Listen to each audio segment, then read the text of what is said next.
Paris का Louvre museum, जहां हर साल मिलियंस की तादाद में लोग मोनालिसा जैसी आर्ट्स को देखने आते हैं। 19 अक्टूबर 2025 एक नॉर्मल संडे मॉर्निंग, म्यूजियम अभी अभी खुला ही था कि अचानक अलार्म बजने लगते हैं। आखिर क्या हुआ था इस म्यूजियम में? फ्रेंच क्राउन जूल्स, नेपोलियन की एम्प्रेस को दिए गए डायमंड्स, एमरल्ड नेकलेसेस और ढेर सारों हीरे जवाहरात, टोटल अराउंड 100 मिलियन यूरोस के वर्थ की ज्वेलरी सिर्फ 8 मिनट में चोरी हो गई। दिन दिहाड़े गार्ड्स के सामने से और सीसीटीवी कैमरास के होते हुए ये चोरी कैसे पॉसिबल हुई? और सबसे बड़ा सवाल, क्या ये जूल्स कभी वापस मिलेंगे? कौन थे ये डेयरिंग चोर जो धूम मूवी के स्टाइल में आए और मात्र 7 से 8 मिनट में करीब 100 मिलियन यूरो लेकर भाग गए? अब हिसाब लगा लो कि 1 यूरो इंडिया के 102 रुपए के बराबर है और 10 करोड़ यूरो कितना होगा? और क्या म्यूजियम के अंदर से ही कोई इन चोरों की हेल्प कर रहा था? आज हम जानेंगे पूरी कहानी step by step, her detail के साथ। Priceless jewels from the Louvre Museum in Paris. The heist took just 7 minutes. Investigators say they used an angle grinder and a blowtorch to get inside the ornate Apollo gallery, and then they took off. 19 अक्टूबर 2025 की सुबह 9:30 पर 4 चोर construction workers की uniforms में आए। Safety waste, helmets और चेहरे पर मास्क पहने हुए थे। उनके पास टूल्स थे जो नॉर्मली कंस्ट्रक्शन वर्कर्स यूज करते हैं। सीन रिवर के पास म्यूजियम की साइड में उन्होंने एक लिफ्ट वाला ट्रक पार्क किया। पब्लिक को लगा नॉर्मल मेंटेनेंस वर्क हो रहा है। फिर वो लिफ्ट को एक्सटेंड करके फर्स्ट फ्लोर की बालकनी तक पहुंचे। यहाँ पे सीसीटीवी कैमरा नहीं था। इन सीसीटीवी के अलावा और भी बहुत सारे लूप होल्स थे जिनके बारे में आपको मैं आगे कहानी में बताऊंगा। तो खैर, ऊपर पहुंचने के बाद उन्होंने पावर टूल्स और डिस्क कटर से उन्होंने ग्लास विंडो को केयरफुली काटा और जैसे ही विंडो ब्रेक हुआ, अलार्म्स ऑटोमेटिकली ट्रिगर हो गए। म्यूजियम के अंदर सिक्योरिटी गार्ड्स को अलर्ट मिल गया, लेकिन शॉकिंग बात ये कि गार्ड्स ने ये सोचते हुए अलार्म साइलेंस कर दिए कि ये प्रॉब्ली कंस्ट्रक्शन की वजह से फॉल्स अलार्म बज रहे हैं। तो चोरों ने इस बात का फायदा उठाया और तेजी से 2 ग्लास डिस्प्ले को तोड़ दिया। टोटल 8 वैल्यूएबल पीसेस उन्होंने वहां से उठाए, जो थे एम्प्रेस मैरी लुइस का emerald necklace, diamond earrings, Napoleon के कुछ दिए हुए गिफ्ट, रॉयल क्राउन्स और ज्वेलरी सेट्स। और पूरे 4 मिनट तक वो चोर अंदर हॉल में रहे, जब तक गार्ड्स को रियलाइज हुआ कि ये जो अलार्म्स थे ये एक्चुअल के अलार्म्स थे। और जब तक वो हॉल में पहुंचे तब तक वो चोर अपना काम करके वहां से वापस बालकनी में आ चुके थे और लिफ्ट में बैठ के नीचे उतर रहे थे।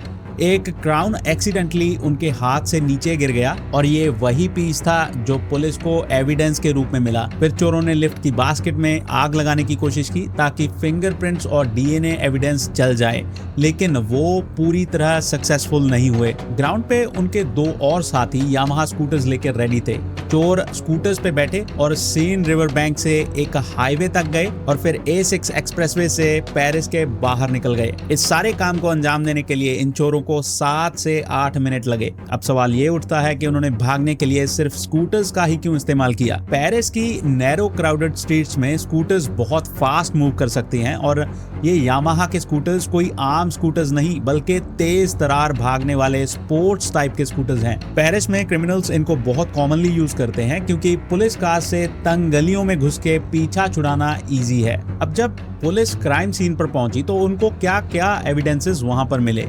पहला जो था वो था पावर टूल और जो डिस्क कटर था जो ग्लास काटने के लिए उन्होंने यूज किया, और दूसरा था ब्लो टॉर्च और एक था गैसोलीन कैन। इस गैसोलीन कैन को उन्होंने लिफ्ट को जलाने की कोशिश में यूज किया था। फिर पुलिस को मिले कुछ ग्लव्स जो चोरों ने पहने थे और एक हेलमेट था जो इस वाले चोर के सर से गिर गया था जब ये लिफ्ट में नीचे आ रहे थे। पुलिस को कुछ वॉकी टॉकीज भी मिले जो टीम कोऑर्डिनेशन के लिए चोरों ने यूज किए थे। एक क्राउन पीस जो पुलिस को मिला जो कि चोरों के हाथ से गिर गया था, लेकिन अब ये डैमेज हो चुका है। फोरेंसिक टीम्स ने ग्लव्स और हेलमेट से डीएनए सैंपल्स निकाले।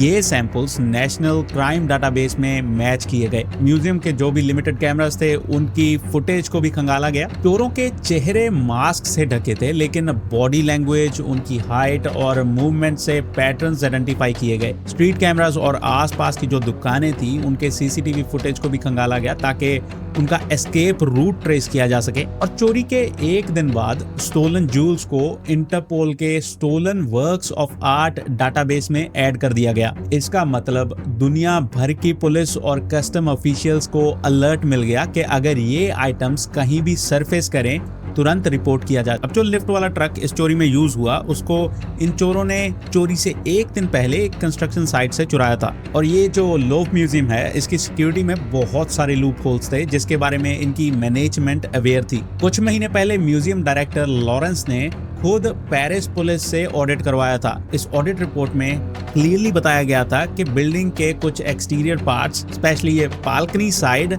इस पे सीसीटीवी कैमरास की कवरेज इनफ नहीं थी और कुछ ब्लाइंड स्पॉट्स थे जहां मॉनिटरिंग नहीं हो रही थी क्योंकि सिक्योरिटी स्टाफ की शॉर्टेज थी। लेकिन इस चीज को इग्नोर करते हुए इमीडिएट एक्शन नहीं लिया गया और चोरों ने यही गैप एक्सप्लॉइट किया। म्यूजियम के स्टाफ यूनियंस ऑलरेडी प्रोटेस्ट कर रहे थे। उनका कहना था कि सिक्योरिटी जॉब्स ऑलमोस्ट डिस्ट्रॉय हो चुकी हैं, विजिटर्स का क्राउड हैंडल करना मुश्किल हो रहा है और मैनेजमेंट सफिशिएंट रिसोर्सेस नहीं दे रही। ये प्रोटेस्ट चोरी होने से कुछ दिन पहले भी चल रहा था और चोरी होने के बाद और भी तेज हो गया। क्या डीएनए मैच से जो पहला सस्पेक्ट आइडेंटिफाई हुआ वो था एक 30 साल का मेल जिसको पेरिस पुलिस ने अरेस्ट कर लिया और दूसरा जो सस्पेक्ट था उसको पुलिस ने चार्ल्स एयरपोर्ट पे पकड़ा जब वो अल्जीरिया की फ्लाइट लेने वाला था। सबसे बड़ी प्रॉब्लम ये है कि क्राउन ज्वेल्स अभी तक रिकवर नहीं हुए। अब पुलिस की थ्योरी ये है कि ये आइटम्स या तो ब्लैक मार्केट में ऑलरेडी बेच दिए गए हैं या फिर किसी सेफ लोकेशन पे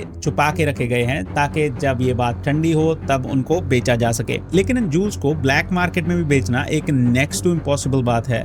हाँ, इनमें से जो हीरे हैं उनको निकाल कर बेचा जा सकता है लेकिन वो भी एक इजी टास्क नहीं है और उसकी वैल्यू भी ना के बराबर ही रह जाती है।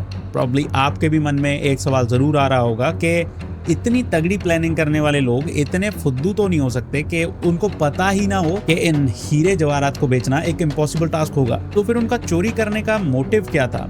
क्या ये कोई इनसाइडर जॉब या इंश्योरेंस का कोई चक्कर तो नहीं? इसका जवाब मैं आप पर छोड़ता हूं क्योंकि ओपनली अगर मैं बोलूंगा तो लीगल इश्यूज हो सकते हैं। तो आप क्या सोचते हो इस केस के बारे में नीचे कमेंट्स में जरूर बताइए और इस वीडियो को शेयर कीजिए अपने फ्रेंड्स के साथ जो ट्रू क्राइम और मिस्ट्री स्टोरीज सुनना पसंद करते हैं। तो नेक्स्ट वीडियो में मिलेंगे किसी और फैसिनेटिंग केस के साथ। तब तक stay curious, stay sharp, ta-ta, bye bye.